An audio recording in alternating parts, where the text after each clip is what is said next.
president is leaving the safety of the White House, as he does several times a week and hundreds of times a year. But a presidential trip is never routine. Any visit outside the White House requires hundreds of people, thousands of hours, and enough communication and security equipment to outfit an army. Since the president travels constantly, the Secret Service is always a step ahead, preparing what they call advancing several sites at a time. This team is advancing Baton Rouge, while other teams are on the ground advancing sites in Texas, Connecticut, Pennsylvania, and Ohio. Everywhere the president goes, the security bubble goes too. Every trip the president makes is a challenge. And for us, it's game day every time he leaves the White House property. It's our Super Bowl. The Secret Service has 5 days to secure this site, the arena at Louisiana State University, where President Bush will deliver the commencement address. For the advance team, it's a challenging site to control, with over 14,000 seats and more than 100 entrances. The protective measures start at the arena, but will expand outwards to include the university and even hundreds of miles beyond the city of Baton Rouge. The preparation is mind-boggling. The security advance begins here with Kim Tate, special agent in charge of the New Orleans field office. The key to success at any location is working hand in hand with the state and local police. Many agents started as cops, so they speak the same language. Good morning. Thank you for coming. I'm pleased to find myself in a room filled with seasoned professionals. I'm Kim Tate. They discuss every aspect of the trip, assess every danger. Has anyone in the area threatened the president? Have gun sales surged? Have any police uniforms been stolen? To prevent an attack, they have to get inside the heads of the attackers. So I have a map here.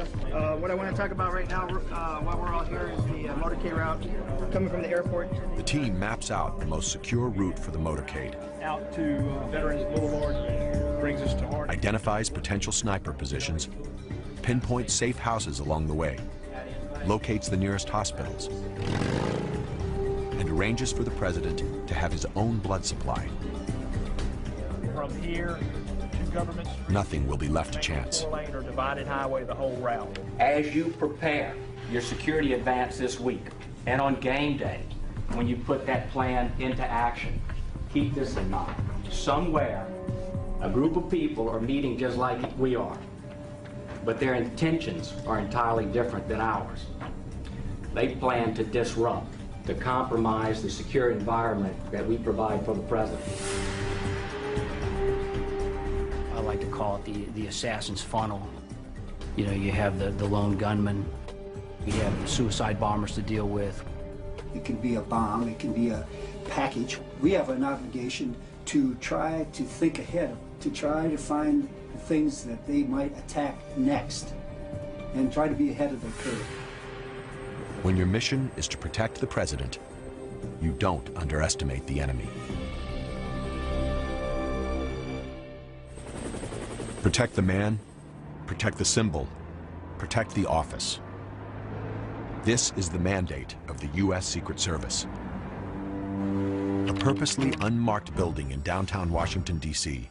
is the nerve center for thousands in the Secret Service who work in domestic and international operations. This is the headquarters of the Secret Service. The enormous responsibilities for the agency ultimately lie on the shoulders of this man, the director of the Secret Service, Ralph Basham. As a career agent who rose through the ranks, Basham knows the mission here boils down to one thing: how's everyone today? Preparation. We're going to talk about the Baton Rouge trip. If you think about our mission, it's about prevention. We don't want to deal after the fact with an incident. We want to prevent the incident from happening. So that's why so much time and so much effort, so many resources go into the preparation for those kinds of events. Not many people know what the Secret Service does, and that's exactly how they like it. The image of the agent guarding the president is ingrained in our minds. But the Secret Service does a lot more than protect. Deep inside headquarters are some of the nation's top investigative and research units. The National Threat Assessment Center, the Intelligence Division, the Counterfeit Research Unit, the Electronic Crime Branch, and the Tracking Center for Secret Service protectees, including former presidents, presidential candidates, and visiting dignitaries.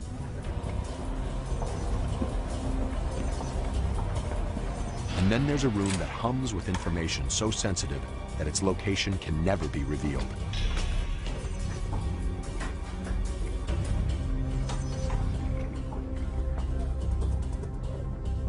The Joint Operations Center. This is where the Secret Service tracks the movements of the president, the first family, and the vice president, and where the most important residence in the United States is under constant surveillance. Every entrance, every approach, even the air around the White House is monitored 24 hours a day. To maintain secrecy in radio communications, the primary protectees are assigned a code name. In the past, President Bush was known as Tumbler and Trailblazer. But as soon as the media learns the code, it changes. They say in the Secret Service, unless you're paranoid, you're usually not successful. There are regular, daily, ongoing threats of a president. That threat always looms. It doesn't go away. The chilling fact is that someone has always wanted to kill the president. In 1835, President Andrew Jackson's life was spared when shots from a madman's guns misfired. Abraham Lincoln was shot and killed at a theater. James Garfield was killed by an insane man at a train station.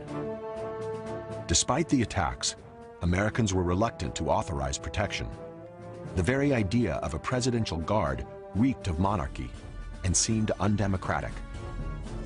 But at the turn of the century, shortly after President William McKinley was assassinated by an anarchist, Congress finally charged the Secret Service with presidential protection.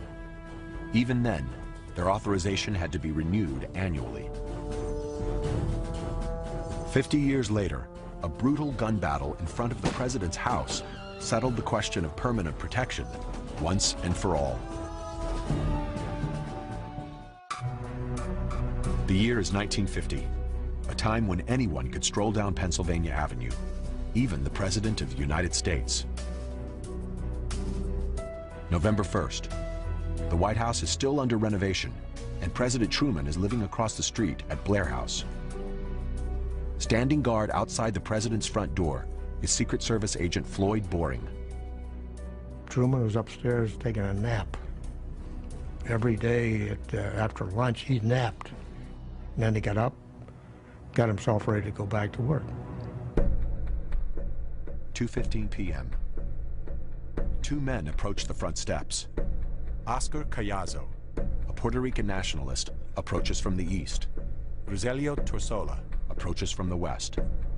A man came to the front of the Blair House, and he pulled out a gun. Boring opens fire, driving him away from the front door. At the same moment, the second assailant opens fire at the guardhouse, hitting Secret Service Private Leslie Kofelt. Kofelt, badly wounded, struggles to his feet, takes aim, and shoots the second assailant. Torsello had been shot through the ears, right one ear right out the other. He died right on the spot. 27 shots were fired during the violent gun battle. 3 hit Leslie Kofelt. He died later that night, the first Secret Service officer to be killed by an assassin.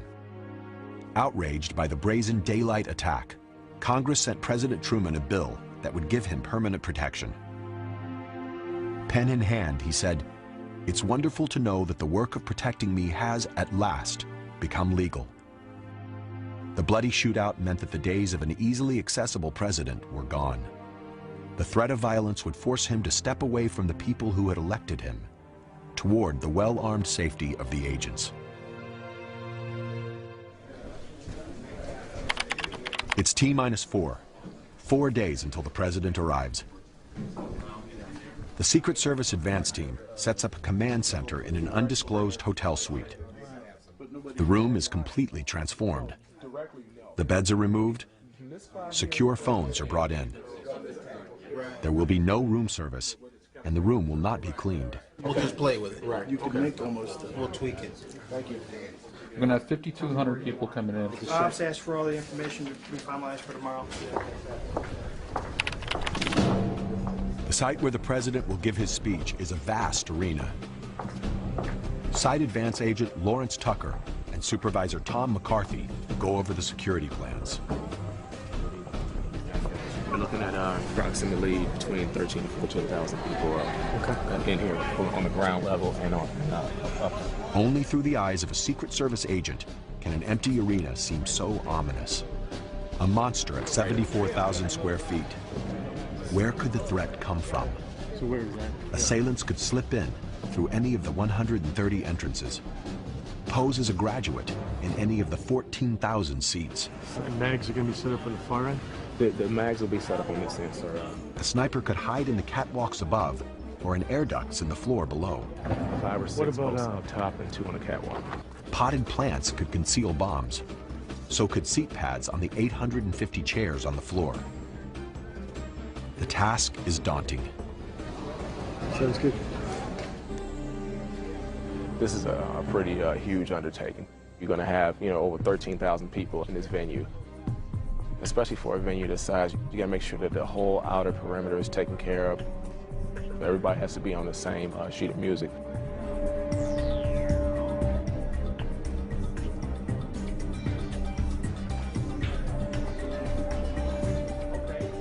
Agent Lawrence Tucker, or LT, must do everything in his power to ensure that this arena doesn't become the place where the president is attacked. LT is a member of the Presidential Protective Division, or PPD, a group of agents who have risen through the ranks and earned the assignment to protect the president. They stand at the president's shoulder. They are the shield. It's an honor, but a potentially deadly one. The area around the president is known in the business as the kill zone. To thwart an assassin, LT must think like an assassin. From the adjoining building, he and his team can get an aerial look at the arena and see where their plan is vulnerable. We'll have someone just the other side of this tower watching those stairs that are coming down. Right. And then we'll have someone watching that loading dock, plus the 2 on the buildings that'll be able to see the whole area right there. That'll secure the arrival location pretty good. Okay. Fine with me? Okay. Good. Back at the command center, LT pinpoints and eliminates site threats. But protecting the president is far bigger than securing any one event. In Washington, a global threat analysis is always underway. This is the threat on the president's life. He's dead, okay? I want to blow up the White House and the Capitol building. At headquarters, specialists assess the constant stream of threats made against the president. The Secret Service won't say how many threats are made, only that every threat is investigated. Yes, if I'm woken up at 3:30 in the morning again, I'll assassinate President Clinton. These recordings usually come from the agency's intelligence division, collected from calls into the White House, local police, and radio and television stations. Well, most of the time the recordings come in, there's a lot of noise on it. So first we try and remove the noise as much as possible without damaging the voice. And I'm going to blow up the president and I'm going to kill him. So you guys can have a fun time there because we're going to kill him. Schwartz listens for features in the caller's voice, accent, dialect, or speech defects. We're going to kill him. Any nuance that may help to set the voice apart and identify it. I want to blow up the White House and the Capitol building. Who is threatening the president? He's dead, okay? The answer is never simple. History has shown us that assassins come in all shapes and forms. We've had them from young men all the way to women that were grandmothers who have actually made attempts to assassinate our protectees. So every threat is taken very seriously. Agents are also trained to distinguish between those that make threats and those who can carry them out. We now teach our agents, look at how someone's organized or not. Do they have the capacity to travel? Do they have the capacity to obtain weapons? We'll go through the questions several times. Keep your feet flat on the floor, eyes straight ahead. If an agent thinks someone is dangerous, they may bring them in for questioning. Did you write any of those threatening letters? No. Did you plan with anybody to kill the President of the United States? No. Virtually every letter contains some traceable clue. We refer to ourselves as CSI without the commercials. It's almost impossible to threaten the president in a letter and remain anonymous. Through an amazing array of techniques, the Secret Service will eventually hunt you down. The Forensic Information System for Handwriting, or FISH, is a database filled with thousands of threat letters. Each time a new letter comes in, it's scanned, analyzed, and compared with other letters to try and identify repeat offenders. We received this threatening letter from the field, and it was a threat against President. And right now, Jacqueline is measuring it in FISH to compare it to all the other letters that we have in our FISH system. The same letter will also be subjected to an intense fingerprint scan. Once a print is imported from the threat letter, a database searches the millions of prints to find the best matches. Fingerprints, palm prints, and even foot and toe prints. Even the ink and the paper can be traced. The Secret Service has the largest collection of inks in the world, nearly 8,000, dating from the turn of the century and collected from around the world. Chemical analysis of the paper can reveal how it was processed, even the kind of trees used to make it. This is the end of the line for the threat letter. Here, the procedure will ultimately destroy the evidence. The letter is put into a chemical bath, which reveals remnants of the author's DNA. The residue will turn a purplish color. Latent fingerprints and any grease or oils are now exposed. The clues gleaned from all the labs are combined to create a profile of a potential suspect. We may not get a match in terms of an identity, but we're able to say that the letter written in Boston 2 years ago matches the one written in Phoenix that we just got in. So we know we have the same person appearing, and that's a great investigative lead for us. Imminent threats are quickly relayed to field agents, like the team in Louisiana. Here, there are just 3 days to go before the president arrives. They've scouted the site. Now they refine their plan. Good evening, everybody. Let's get this done. We're 3 days out before game day. Everybody should know where they need to be. Just remember all your paperwork and everything that needs to be turned in. We're going to go over some administrative stuff now, and then we'll key in on the technical stuff. No one has ever been privy to the security plans of the Secret Service, and no one ever will.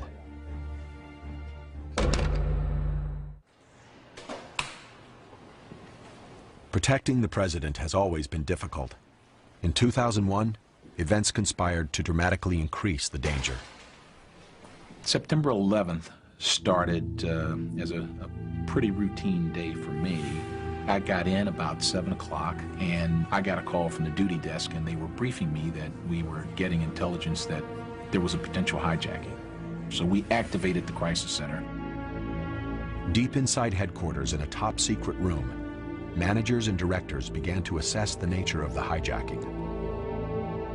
The first plane hit, I believe, the north towers of the World Trade Center at about 8:45. I thought and hoped that it was an accident, but when the second one hit, we knew that it wasn't. To some agents, it seemed that someone was trying to decapitate the U.S. government. We activated our continuity of government plan, and we deployed agents to locate and remain with anyone in the line of succession. Secret Service protection now extended to the Speaker of the House, the President pro tempore of the Senate, and the Secretary.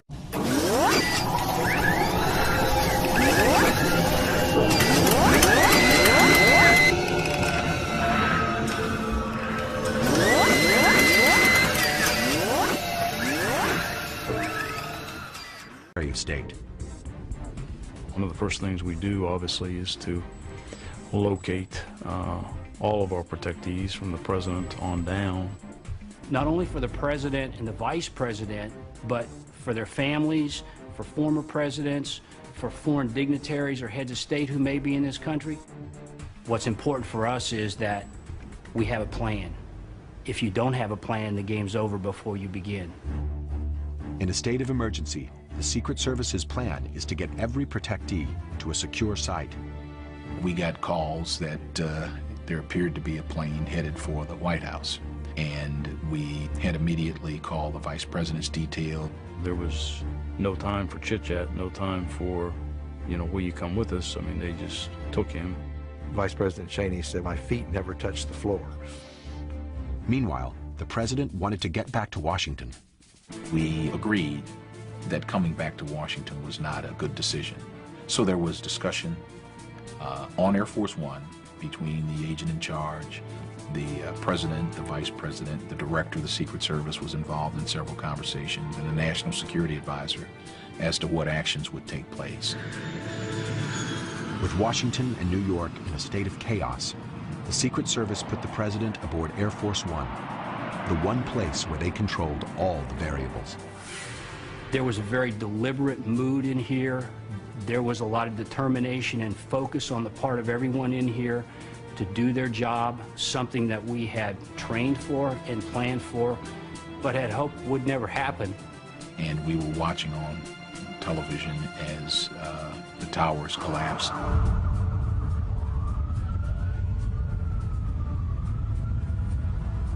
As headquarters watched the horror unfold, agents in the New York field office, directly across the street from the towers, were experiencing it firsthand. We moved out onto the West Side Highway, where I'm absolutely proud to say agents of the Secret Service were conducting triage. We had a lot of injured workers there, broken legs, torn flesh, gaping wounds, and you know, we went right into mode of treating these people. I just felt it was amazing how no matter where you were in the city as an agent, somehow there was another agent that you ran into. I think part of our training was to expect a diversion, expect multiple attacks, and in the back of our minds, I think a lot of us were kind of on the watching and thinking, what else should we expect? I remember thinking to myself, looking at trucks suspiciously, like, what will the next attack be? I was absolutely just livid. I was so mad. When that second tower came down and we crawled out from underneath the car, I was so mad. You knew what it was at that point. You had clear understanding we were under attack. One officer's heroic efforts to rescue other people cost him his life. Craig Miller died in the chaos. That was probably the most difficult time we had. There were a lot of questions everybody had, and we didn't have answers to. Well, I think since 9/11, the Secret Service may be more careful about the president even than before. The Secret Service emerged from 9/11 confronting an inescapable truth. Terrorism had redefined the threat spectrum. It's probably changed the stress level by twofold. The very violent and random attacks that are brought on by terrorism are something that the Secret Service is extremely concerned about. We all did it, and we did it after swallowing our personal horror of the tragic events of that day in a fleeting moment, and getting on about fulfilling the mission that we in the Secret Service are tasked with doing.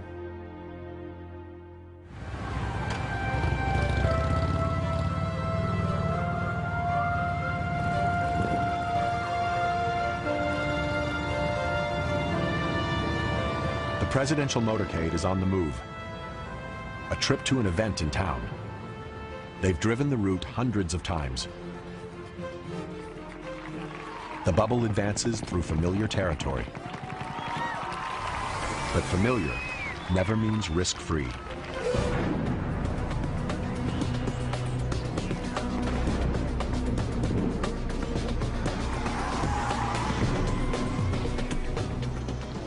Welcome to Beltsville, Maryland, training grounds for the Secret Service. Here, agents and officers learn to handle disasters by experiencing them again and again. Car bombs, snipers, gas and chemical attacks. A chilling variety of assassination attempts are launched against the agents in training. There may be instincts that all of us are born with to move away from danger versus moving toward it. One of the things that the Secret Service does through its training programs is take that out of you. You're hearing shots go off, shots be fired, and you're still responding to the problem, not running away from it. Thick forest surrounds the Beltsville compound, making it invisible from the road. But inside, it feels and sounds like a Hollywood backlot. There's a tactical village with a main street and building facades to scale. And half of Air Force One. This is where Secret Service agents come to prepare mentally and physically for the worst. Okay, guys, obviously we've given you the worst case scenarios in our training here today. Hopefully you'll be able to respond without thinking, so in the real world, if the extreme happens, you'll be able to do it and be successful. It's a type of agency that takes perhaps a type A personality, type A squared. They are mostly very measured people, very under control of their emotions at times of stress. Smart, very meticulous planners.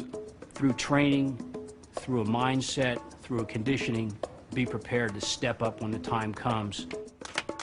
The culture is not the biggest and the strongest that come to the table. It's the swiftest and the smartest that come to the table. Every agent learns how to take down a potential assassin, how to fall out of a moving car, to treat for shock and for bullet wounds. They endlessly repeat hundreds of maneuvers to create a Pavlovian response, a muscle memory, the right reaction to a situation the agents hope will never happen. It's not a, let me stop and think about this for a minute, and then make a decision. It is a reaction that comes from just the constant, repetitive training.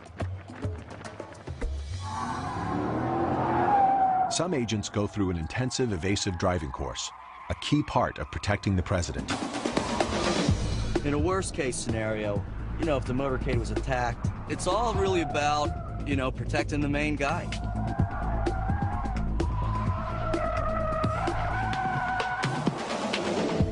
These agents are practicing the J-turn, a tire-screeching pivot with a tight stop and an immediate change in direction.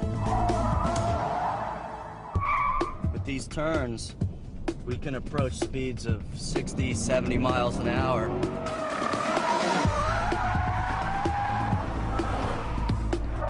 They practice in Camaros, but they'll use their skills on the real thing, Suburbans and limos that weigh much more. Well, they call me Super Dave. They think I'm a little crazy out here. I like to go as fast as the car can go all the time. And I'll be the guy that experiments. Like, if they want to experiment with something, I'm all for trying it. Muzzle straight up, 2 hands on the weapon. For agents who work closest to a protectee, training is even more intense and demanding. Their standard weapon is a .357 semi-automatic pistol. Other weapons of choice include the M16 and the MP5 submachine gun. Shooters will be your final facing. Shooting side. The Secret Service requires each agent to qualify with a firearm every month. Because they may be called upon to open fire in a crowd or from a moving vehicle, agents must learn rapid, accurate firing. And the training never stops. Agents on presidential details must return to sharpen their skills 2 weeks out of every 8. Worthy of trust and confidence, commitment and dedication, attention to detail. And that is instilled from the first day that an agent becomes a member of the organization. You plan for the unexpected because you only get one shot. Either you're trusted or you're not. In a basement garage in New York, a different kind of training is underway. These agents are preparing not to protect the president, but to protect the lifeblood of our economy, the U.S. currency. there's a good possibility that we encounter these two guys today, that they're packing as well. Everybody wear your vest. Vests are not an option, all right? 2 weeks ago, agents in the New York office broke up a ring of Eastern European counterfeiters. Today, the Secret Service squad is heading out to recreate the bust for training purposes. Most people don't know that more than half of the entire Secret Service staff is dedicated to investigating counterfeit currency and electronic fraud. I think a lot of it has to do with the fact that the public doesn't really know what we do. I think they're under the premise that we all fly around in capes and that we're bulletproof and that we're part of some secret association with a secret handshake. When you think of the Secret Service, you think of protecting the president and the vice president, and no one realizes that we do a lot more. The Secret Service was created in 1865 to stop counterfeiters. At the end of the Civil War, counterfeit money was so rampant that it posed a serious threat to the nation's banking system. As much as 1/2 of the nation's money supply was fake. The Secret Service's mission was to restore public confidence in the country's money. The work was considered so sensitive, the identity of the agents was kept completely secret, and a name with an instant mystique was born.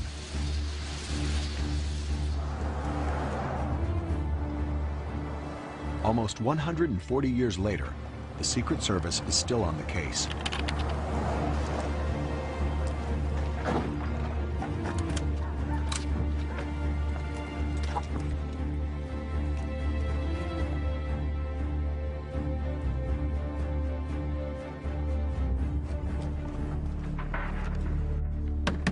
Police with a search warrant, open up!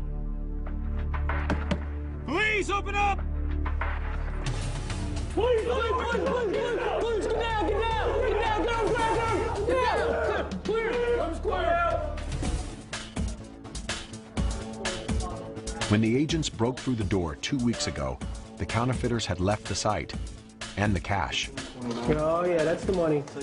There it is. Get some more pictures of us. If they hadn't been busted, $500,000, all fake paper, could have made it to the street. Money, yeah. Very nice, very nice.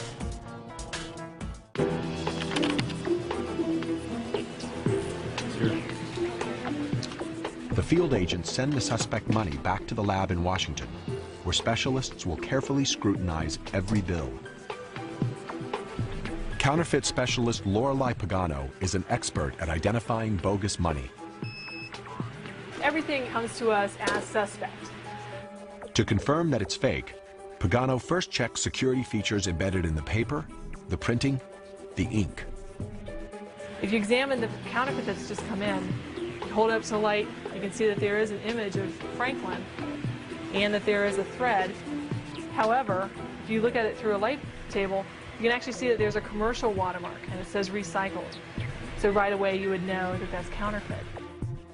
Another trick is to change the denomination of a bill so that a 10 becomes 100. But the counterfeiter basically just eradicated all of the areas where it said $10 and then changed them by hand and raised the denomination to 100. This, I would think, was not worth the $90 that he profited from. To outpace counterfeiters, the government issues new bills every 5 to 7 years. But with high-tech scanners and printers, counterfeiters are forging more money faster.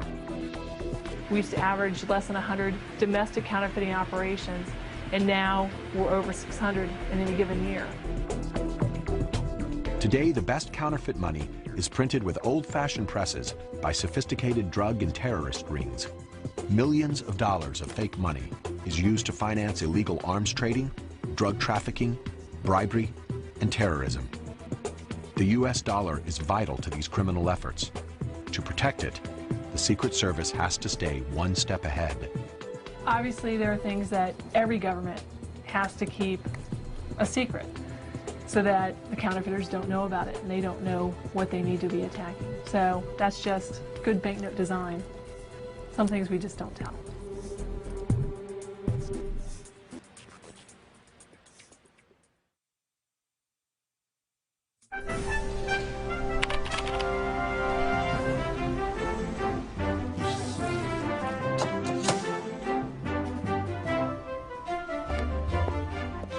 In an undisclosed location, Agent Ken Valentine cleans and polishes the president's car.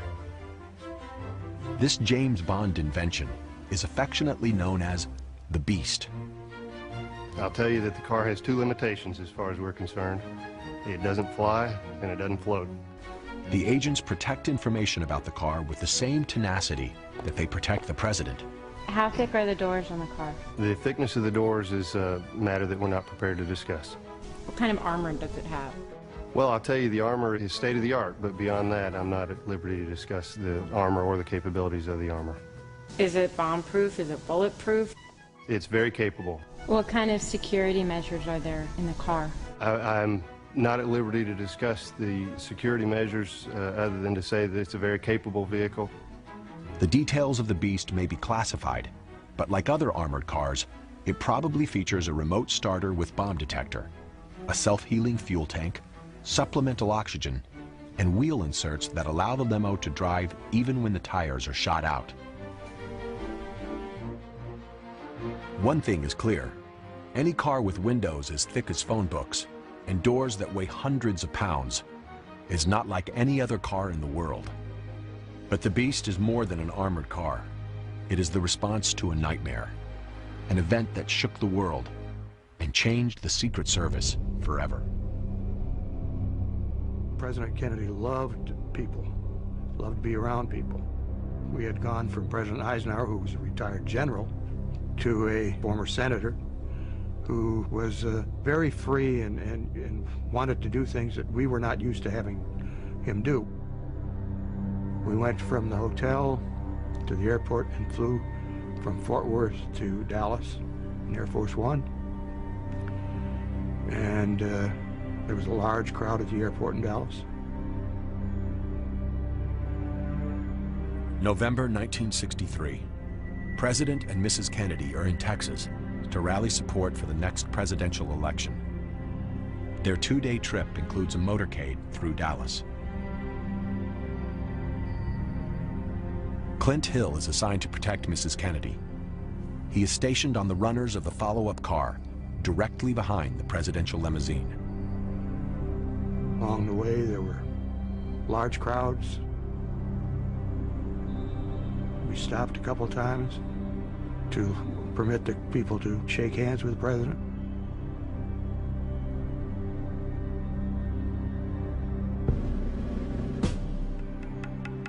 When we got into the central part of Dallas, the crowds were larger.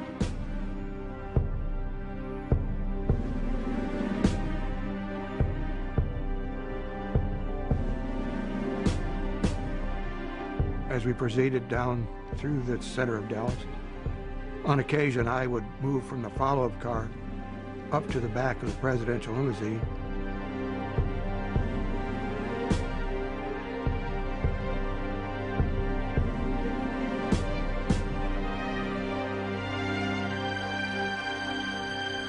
Shortly after we got into that turn and started on that street, I heard a sound. I turned to see what was happening. I knew something was wrong. I saw President Kennedy grab at his throat. Before I could get to the presidential limousine, another shot had been fired and hit President Kennedy in the head. About that time, I reached the back of the limousine and tried to get on. I had to run 3 or 4 more steps before I could get up. By that time, Mrs. Kennedy had come out onto the trunk and was seeing, it appeared to me to be searching for something or trying to retrieve something. But I got up on the back of the car and placed her back in the seat. The president at that time, his slipped down into her lap, and I could see the back of his head, and there was a gaping hole above his right ear, about the size of my palm.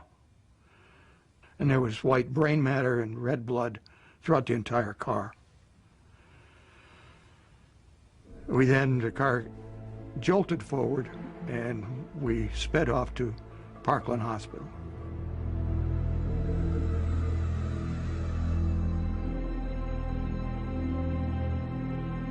as a stunned nation struggled with the enormous tragedy of a young president's murder. The Secret Service couldn't stop to mourn. They quickly moved to protect the new president. But the assassination shook the organization to its base and left the agents on the detail devastated. It was our responsibility to protect the president, and we failed to do so. Anytime that you have a job to do and you don't do it, you've failed. The failure to protect Kennedy forced the Secret Service to ask difficult questions. Should the president be allowed to ride in an open car? Should motorcade routes be published in advance? And should those routes follow paths where the president could be an easy mark? Whatever the answers, things would never change for Clint Hill. It's something that will never go away. I still have nightmares about it. It bothered me from that point on, and it got progressively worse. Eventually, that's the reason I retired, is that the doctors finally told me that you just can't go on.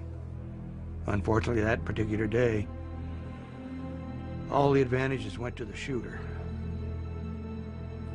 The assassination is still a defining moment, not only for the agency, but for every agent who has ever taken the oath. You don't think about your wife or your children or your own life. Your whole focus is to save the president. And I'm sure that's what went through Clint's head as he bolted to that car, barely making it, but he got back there, and because it was too late. And we're all different from that. I mean, we're just different from having lived through it. If eternity has to remember me for something that was that tragic, I just couldn't live with myself. So, you know, my philosophy was, it won't happen on my watch. It can't happen on my watch because I can't live with it. The assassination forced the Secret Service to rethink protection. Training was completely revamped. The number of agents jumped dramatically, and the service developed state-of-the-art threat assessment abilities. Riding in an open car would become the rare exception to the rule. The car would become armored and sealed, a rolling fortress, the very embodiment of the protective bubble.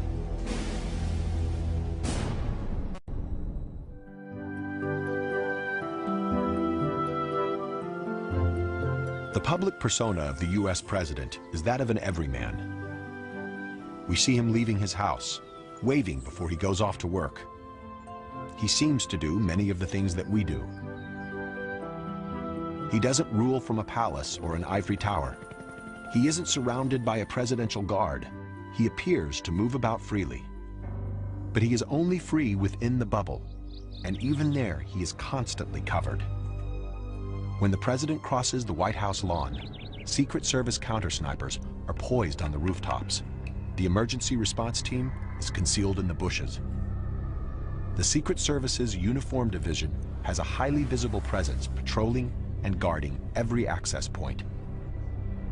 Together, these protective units maintain a nearly impenetrable cordon around the White House. Outside the White House, the risks increase. So do potential conflicts between White House staff and the Secret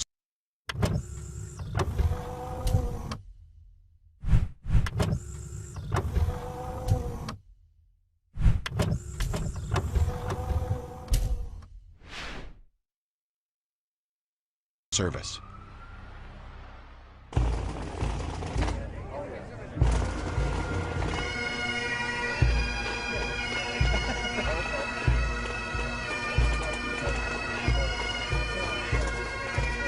Politics and protection are like oil and water. You really have to have a good blender in order to get it to work right. You know, if we had our way, we'd probably bring the president out once a year in a bulletproof capsule and show everybody that he's alive and then take him back into the White House. If the staff had their way, he'd be out shaking hands with the public on a day-to-day basis. I've said this many times that the Secret Service is there to keep them safe, and that's not always consistent with making them happy. There are times when you're with with a protectee, where you have to tell them, you know, we're not going to go in this door, we're going to go over to this door. But later he's probably going to tap you on the shoulder and go, why did we do that? And I would suggest that you have a pretty good answer. What happens when politics vies with protection? Negotiation. Larry Cockle led the presidential detail for Bill Clinton. He remarked once that of all the people that he interacted with and of all the authority and power of the president, that the Secret Service was the only entity around him that would tell him no. So I don't think there was ever an instance where I overruled the president, but I found a way to make him see my point. Sometimes the agent simply has to make a dangerous situation work. The president, he wanted to go to Bangladesh and Pakistan, which for all intents and purposes would have been going into Al-Qaeda's backyard. I had to actually prepare to try to talk him out of going, but at the same time, I had to prepare to take him there in the event that he wasn't going to take my advice. We went down to Cartagena when a lot of people were saying, don't go down there. The drug warlords are out of control at Cartagena in Colombia. And I said, we got the Secret Service. I'm not going to worry about that. Now the president, more than any other time, is in a cocoon. The problem of a president being more and more isolated from mainstream America and from the way people live and the way they think is a problem that eventually we may come to regret, in the sense that it went too far. It's hard to say that any measure to keep a president safe goes too far, but just think about it. It's a necessary evil to have 24-hour protection. It's a necessary evil to plan and meticulously orchestrate travel to ensure that nothing goes wrong. It's a high-stakes game. Preparation for that high-stakes game has reached a dramatic stage at the Baton Rouge airport. It's T-2 and counting. 2 days until the president arrives, and the invasion has begun. The Secret Service arrives in force. 2 Air Force C-141 cargo planes packed with tons of equipment and enough manpower to staff a small army have landed. Inside, every imaginable security tool. Metal detectors and communications equipment. K-9 bomb sniffers and their handlers. Armored motorcade cars. Some of these cases may contain a variety of weapons, but the Secret Service will neither confirm nor deny this. And out of the belly of the plane comes the beast. 2 of them, 1 for backup.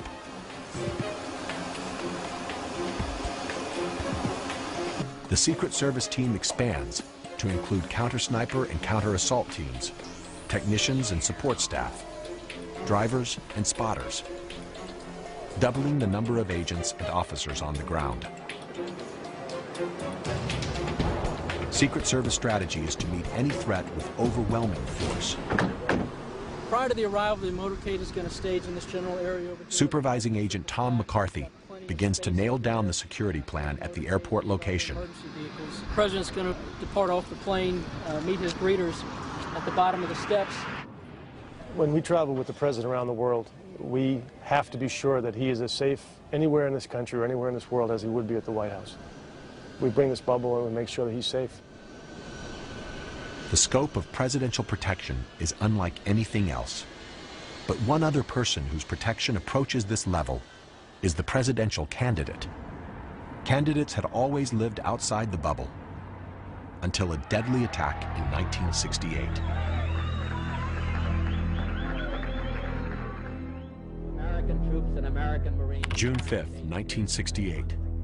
Presidential candidate Robert F. Kennedy has just pulled off a dramatic primary victory in California. As he leaves the hotel through a jubilant, uncontrolled crowd, a Palestinian student, Sirhan Sirhan, steps forward and fires 7 shots at point-blank range. It's the first time in United States history that a presidential candidate is gunned down on the campaign trail. Today, the Secret Service automatically protects the candidate 120 days before the election. For candidate John Kerry, it's his first time inside the protective bubble. You don't notice it, except if you have to just walk to the drugstore or go do something totally normal. It's, I guess, just part of the business. It does feel a little bit restrictive, but you know that they're there because it's a dangerous world, and they're there to protect you. For the agents, the stark memory of Robert Kennedy's assassination is a constant reminder of the dangers that may lie ahead. I think there's a number of incidents that keep us motivated when we go out on the campaign trail. Going back to President Kennedy's assassination, also the candidate Kennedy's assassination. Those things keep us motivated and keep us on top of our game, even in the long, trying days of the campaign. Though the protection isn't quite presidential, it's still intense, because the risks are just as high. This is a unique visit today in Davenport, Iowa, because the president is visiting here simultaneously with Senator Kerry. What happens when not one, but two Secret Service bubbles hit the same town at once? In Davenport, local authorities were stretched, and local bank robbers had a field day, knocking off 3 banks. The whole point of the campaign for any candidate is to connect with the crowd. The agents have to balance the candidate's desire to be in the crowd with the safety measures needed to keep him alive.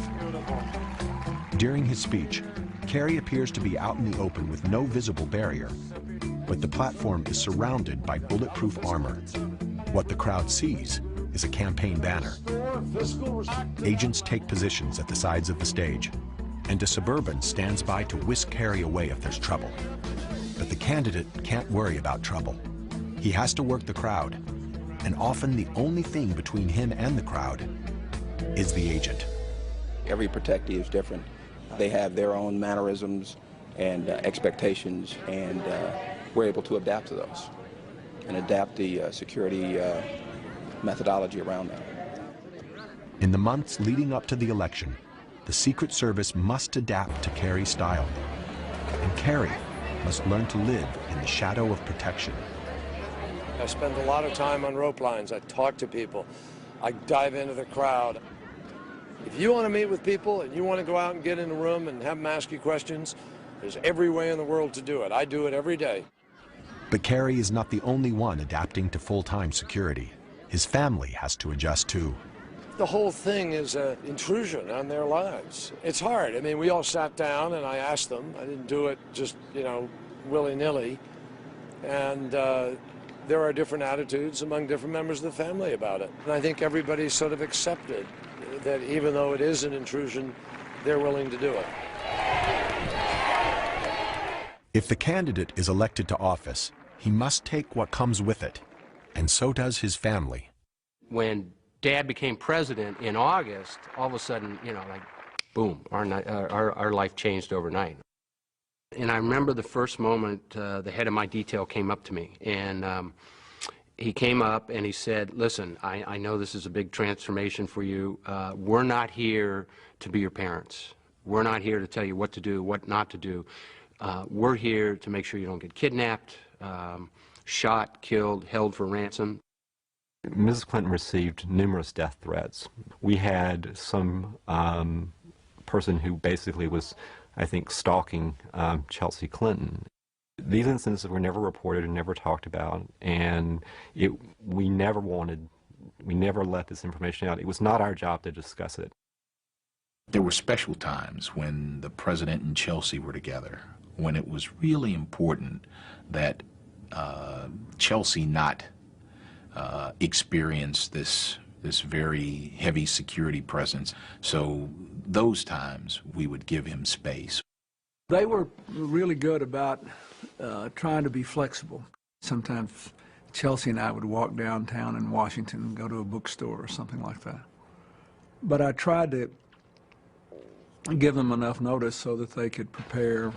I felt that on occasion, giving into the security requirements did isolate me from the public. After a man with an assault weapon shot up the White House, the Secret Service asked me to stop running on the mall. So I did, but I hated it. You know, it was my one sort of daily contact with ordinary citizens. There are times when life inside the bubble is claustrophobic.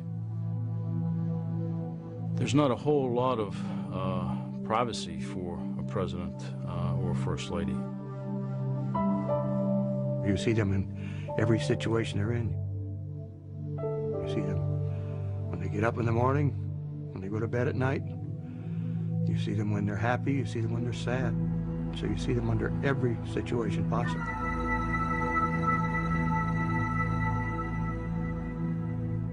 People say, well, how can you live that way with somebody at your front door all the time? Or you walk out to go for a short walk and there's a Secret Service person. It can be annoying from time to time to have people following you literally every step during the day. Presidents are no different than anyone else. They simply need their space, and you try to give them that. They simply need to go out for a run, and you try to give them that opportunity to do that in the most secure environment that you can provide. That's a part that I don't think a lot of people understand about the Secret Service. We're trying to make these people's lives as normal as we can, even though they are protected on a 24-hour basis. There are only a few rooms in the White House where the president and his family can be truly alone.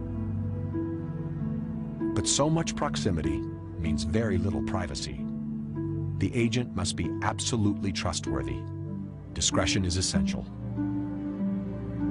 I don't know about other first families, but I know that Barbara and I talk very frankly in front of them. Always did and always will, because we have total trust in their professionalism, in their discipline. But they know a lot of secrets about our own family, personal, intimate stuff about our kids and grandchildren and all of that. The Secret Service is in the front seat of the car when the president's riding with people, talking about anything from national security to sensitive political matters to, personal family matters.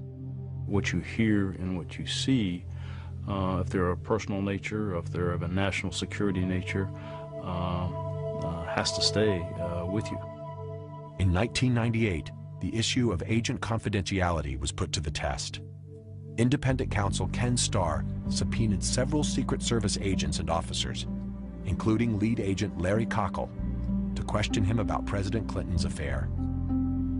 The Starr investigation wanted the agents to testify about personal conversations that they'd overheard, and that's just not what they would ever do. We internally in the organization didn't want to be perceived as flies on the wall.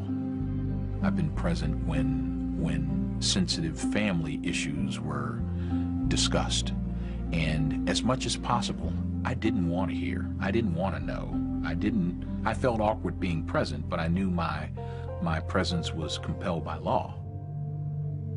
The Secret Service contended that requiring testimony from their agents and officers about the very people they protected compromised the essential trust necessary to keep them safe.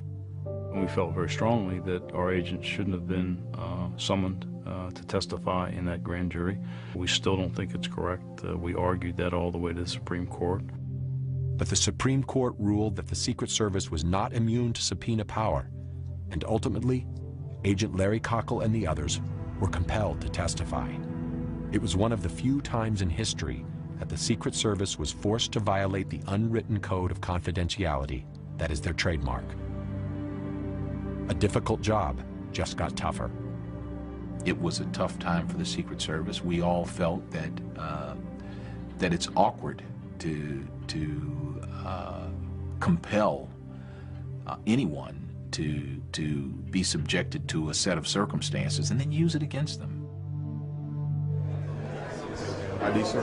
Thank you. To T-1, 24 hours before the president arrives. More agents and officers stream in for a final Secret Service briefing. The agenda is so sensitive, there's even security screening for the security briefing. First, I want to thank Lou Velez. He's created a tremendous security plan here. Okay, we're going to get started. It's Friday, May 21st, 9:15 a.m. President Bush arrives at the Baton Rouge Metropolitan Airport. The advance team runs through the entire security plan so that every team member knows their role.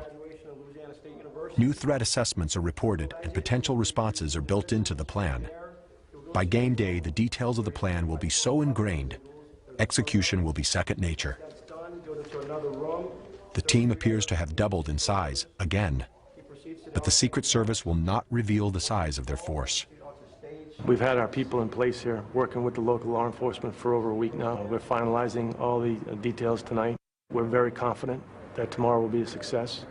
And once we complete tomorrow, we'll go on the road and do it again someplace else. Remarkably, while this Secret Service team advances the LSU event, other teams are advancing 5 more sites around the country. The president makes hundreds of trips per year. For the Secret Service agent working protection, there is no break. As soon as an agent finishes one advance, they'll go to another. It's not a job for them, it's a way of life for them. It's a lot about being patriotic, and it's a lot about doing the right thing. It's not all 007. There's some very difficult times. There's times away from home. There's times that you can't be there for Christmas. There's times that you can't be there for birthdays. Our wives and children would probably say that there's only one family, and that was the Secret Service. At the time, I didn't understand how stressful it was. I would say during the time I was in charge of President Clinton's detail, I can't remember a night that I had more than 3 hours of continuous sleep. To limit the toll, agents generally work no more than 5 years on the presidential detail. It takes a great deal of concentration to continuously do what you have to do. But you never know what's around the corner. Everybody burns out. No one maintains an edge constantly.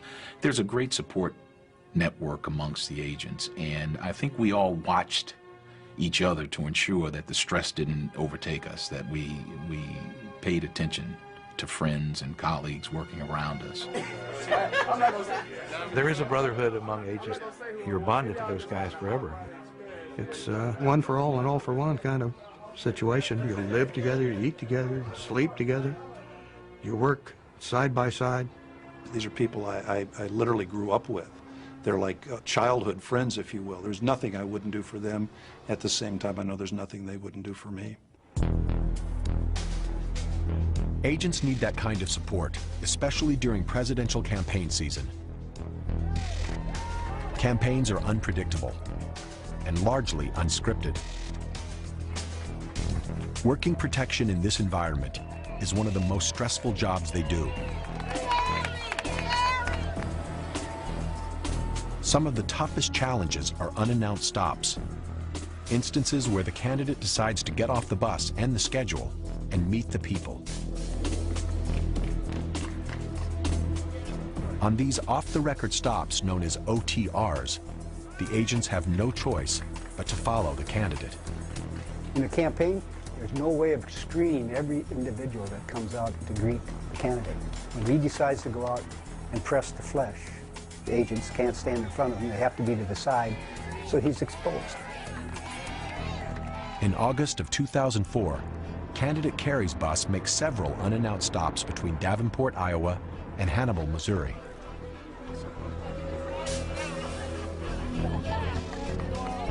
With one stop after another, keeping a constant watch can become mind-numbing.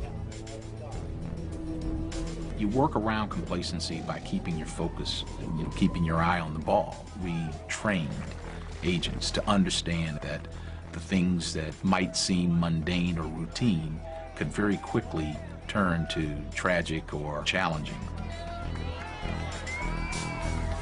You have to maintain that focus, and there can be no distraction, and that all comes down to discipline. We pride ourselves on anticipating potentially anything that could occur and then preparing for it. Hold them on the other side of the question table.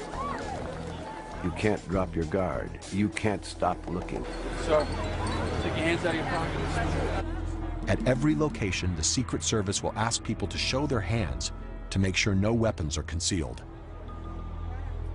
To the agents, even a pen is potentially dangerous. Sir, can you take your hands out of your pocket? Thank you.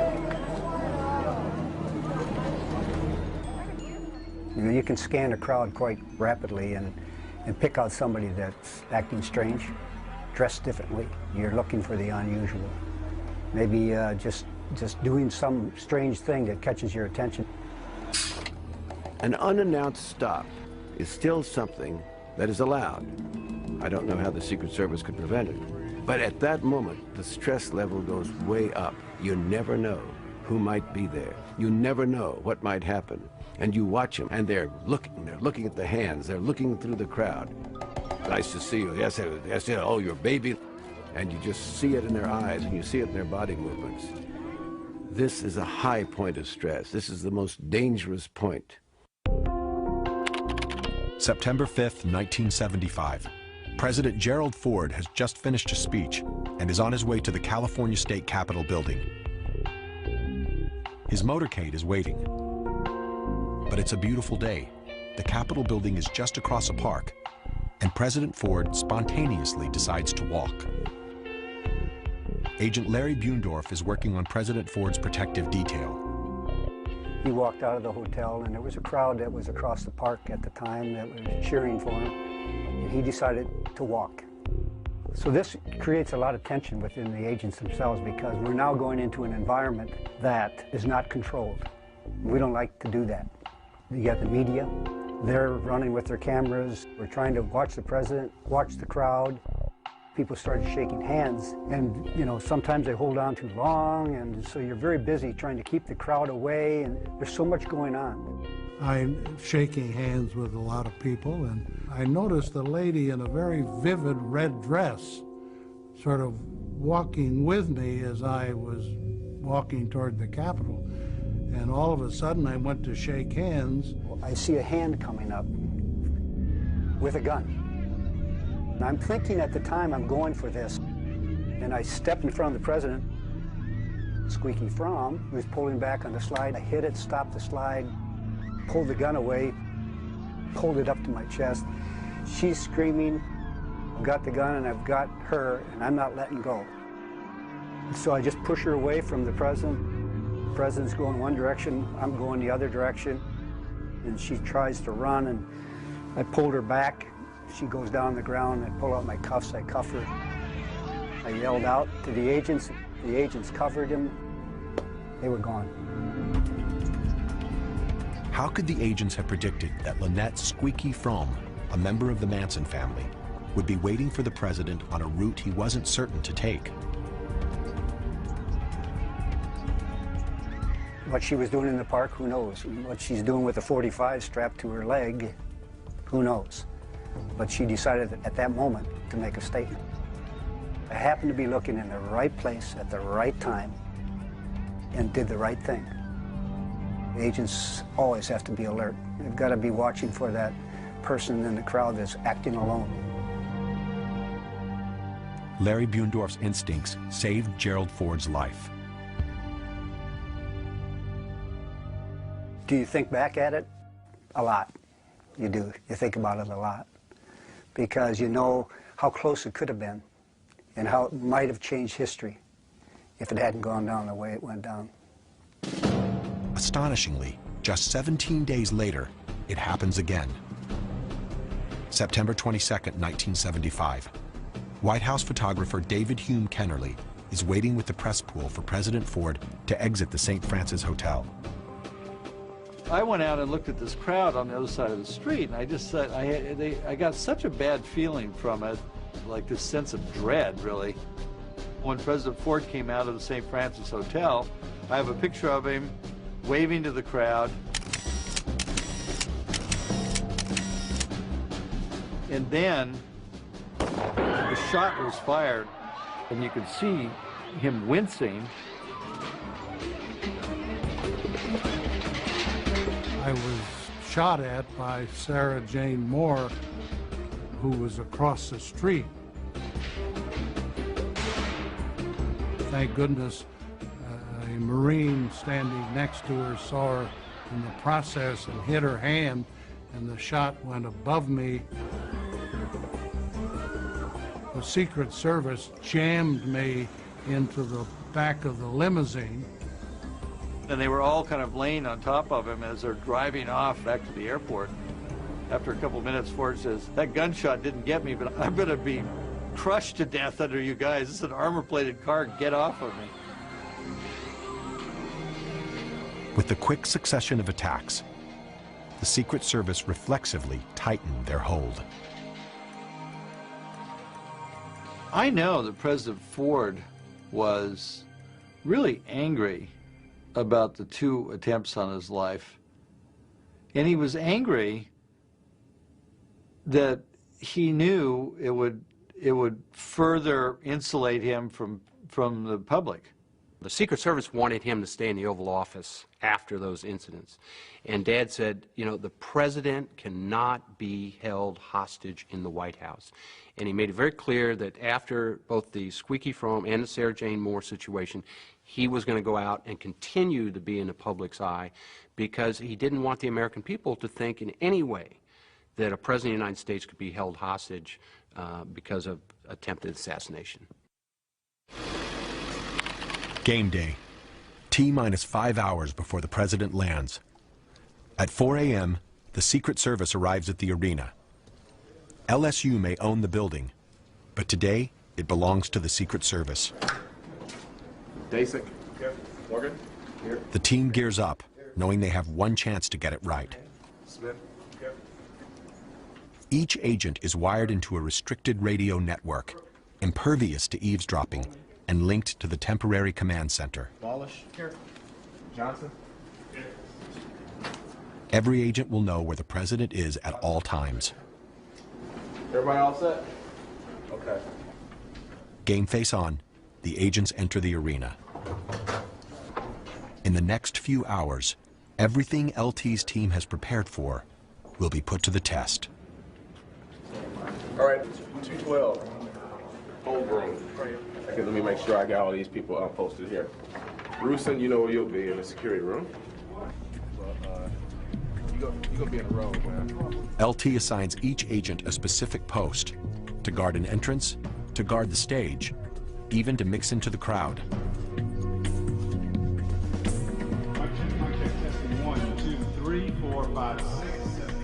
At T-minus 3 hours, the Secret Service hold on the arena begins to tighten.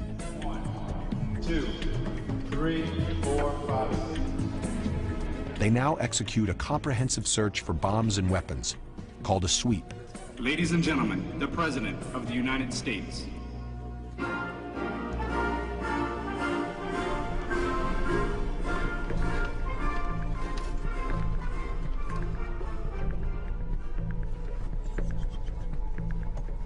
They sweep every plant, every band instrument, and all 14,000 seats.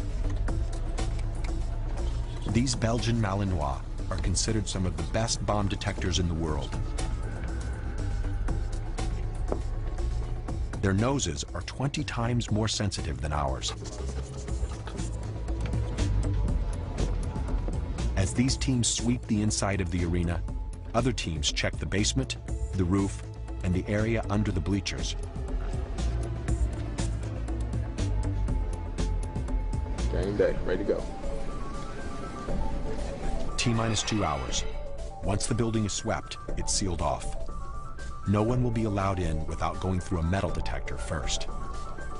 Magnetometers and several officers guard each of the entrances. Tactical control of the building is theirs, for now. At the Baton Rouge airport, it's T-minus 90 minutes.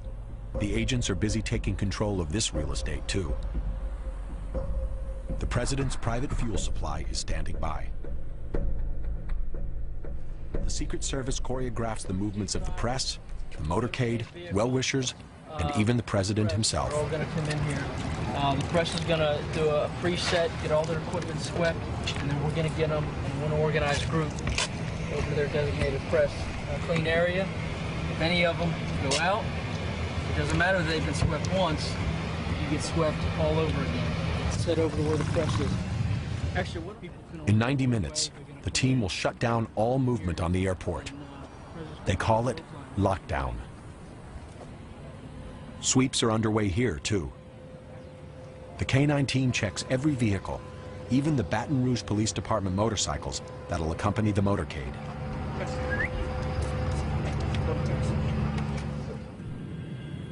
T-minus 15 minutes until the president arrives. The Secret Service counter-sniper team stands ready. At T-minus 5 minutes, the Baton Rouge airport is temporarily closed. Only Air Force One is clear to approach. On the ground, anything or anyone that moves will get immediate attention from the counter-sniper teams. Their measures may seem extreme, but the agents know that history has a violent way of repeating itself. It was a very routine trip from the White House to the Washington Hilton Hotel. The president gave a speech to the Building Trades Union. He left about 2:27 p.m. that day, and we were walking toward the car. When the president came out of the door and started to his limousine, and some of us began to shout at him. Remember the lady behind me saying, "Mr. Reagan, Mr. President." And just about 6 or 7 feet from the open door, I heard 2 quick shots and then 4 more.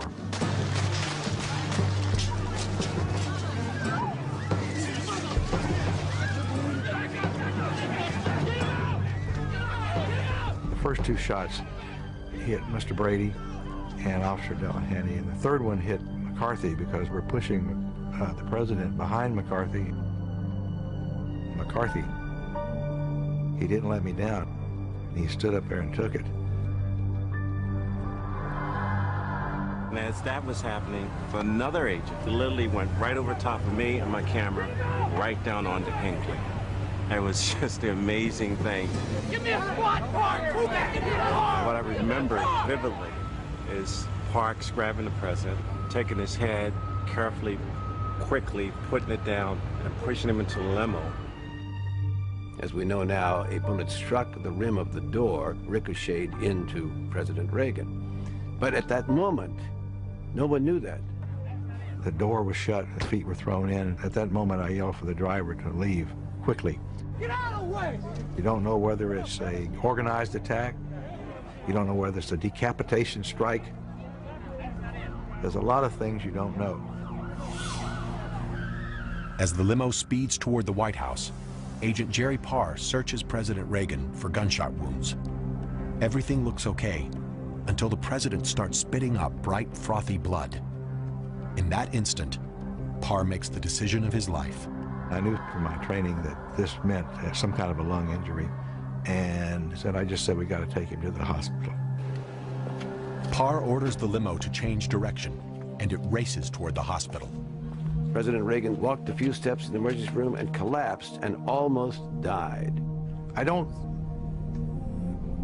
play up myself on this simply because Tim McCarthy made a heroic gesture in standing up. Everybody's shot down and McCarthy's the only one standing up. Agent Tim McCarthy did what every agent hopes he'll never have to do. Using his body as a shield, he turned into the line of fire. He took a bullet for the president.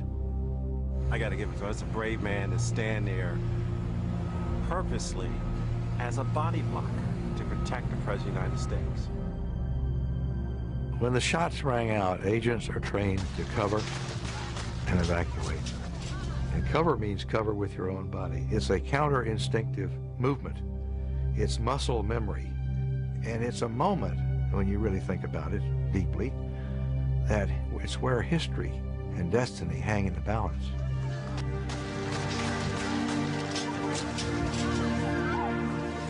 It's where all your training and truth come together in that one moment. Fortunately, no one died that day. The president, Agent McCarthy, and Officer Delahanty all recovered. But Reagan Press Secretary James Brady was severely wounded and permanently disabled. So what did the Secret Service do for Ronald Reagan that day? Well, they didn't prevent John Hinckley from shooting him. The rules were such that civilians, without having been checked by a magnetometer, could be right there on the line, and one of them had a gun. But once the shots came, they performed brilliantly, and they saved the president's life. The assassination attempt forced the Secret Service to ratchet up protective measures even more. They plan for the worst and hope for the best. That's what they do every time they take the president out. Prepare for the worst, hope for the best.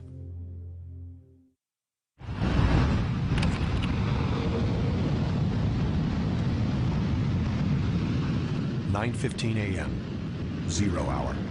The enormous preparation is over. It's game on. You can think of the Secret Service as a conductor of a large orchestra, but the musicians are made up of the police and fire and emergency medical services. When we met for the first time earlier this week, it was to announce that we had a performance. We didn't have a musical score. We didn't have a security plan. During this past week, we came up with that composition. Today is the event.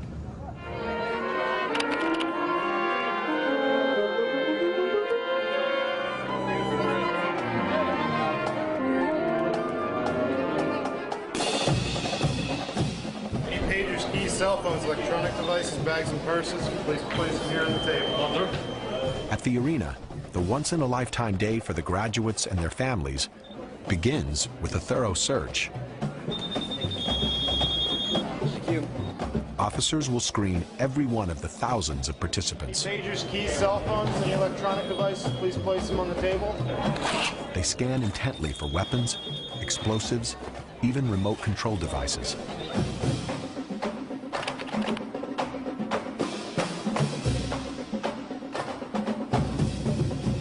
The president exits Air Force One as the security rolls out ahead of him.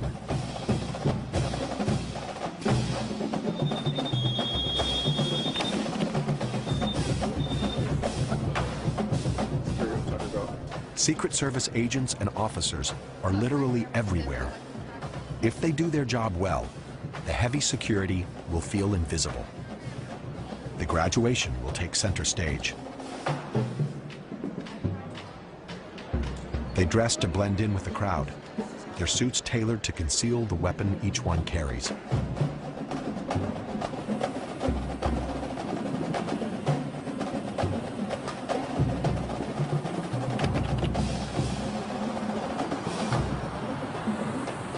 The motorcade prepares to pull out. One of these vehicles carries a heavily armed counter-assault team, ready to repel any attack.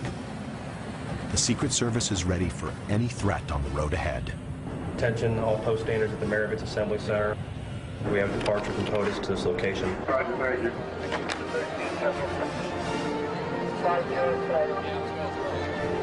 POTUS, shorthand for President of the United States, is T-minus 10 minutes away.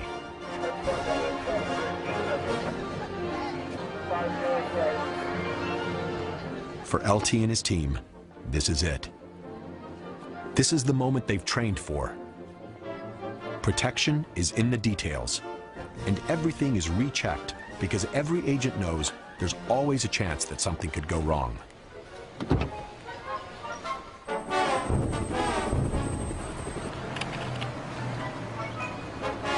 The beast arrives, right on schedule, to the minute.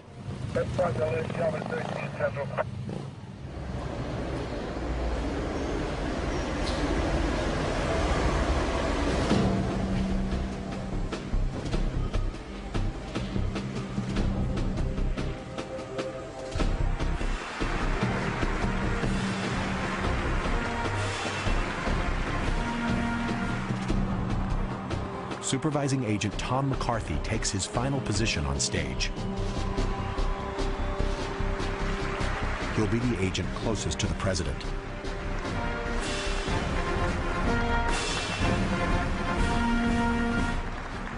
Ladies and gentlemen, the President of the United States.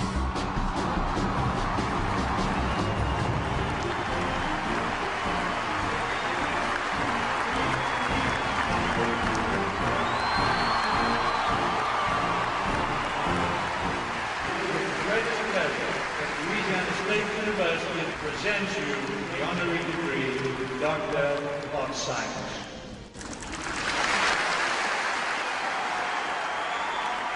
Thank you all very much. I want to thank you for the warm welcome. I'm honored to be with you on graduation day. I speak with some authority here. I've seen how things can work out pretty well for a C student.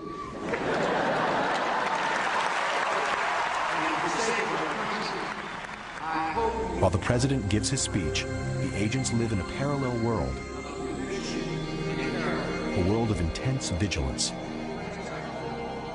Each agent plays a role in securing the 360-degree safety zone. They scan for the individual who does not fit in, who is doing something different. We will defend freedom and security of this nation, whatever it takes. I see you as idealists and young Americans. I have confidence in you and your generation. I wish you all the best. Thank you for being here today. I'm proud to be a member of the class. Congratulations.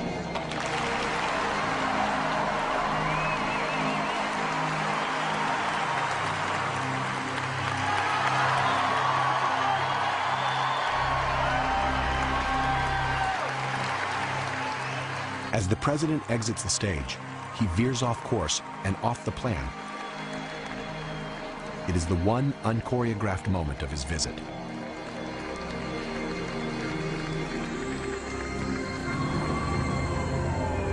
Then the ranks close, and he is in the cocoon again and on his way back to the airport. But for the agents, it still isn't over. On the tarmac, a crowd of 300 wait to see the president off. They look like a spontaneous group, but they are not. They have all been invited and screened. They are temporary guests inside the bubble. Sure.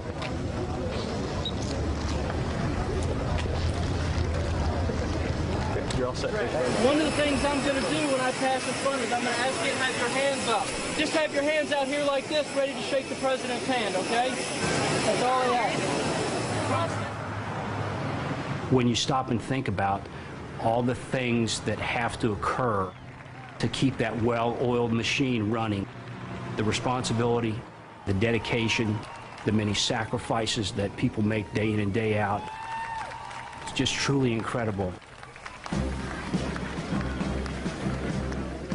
For the Secret Service, it was a good day. Nothing happened. The average agent is not going to go on to riches and fame and glory, having spent a good number of years of their lives putting their life on the line. Their reward is going to be basically the understanding they've done an important job for all of us in this country. They've done the job well. They can be proud of that. We should honor them. But they're not going to get rich. They're not going to be famous. They're just going to be ordinary Americans. The visit has involved thousands of man-hours, weeks of coordination, hundreds of people, tons of equipment, and no small amount of stress. The president has been on the ground for 80 minutes. The Secret Service will move on, advancing the next locations, keeping the web of protection spun out ahead of the president so he can keep his public persona, so he can do his job.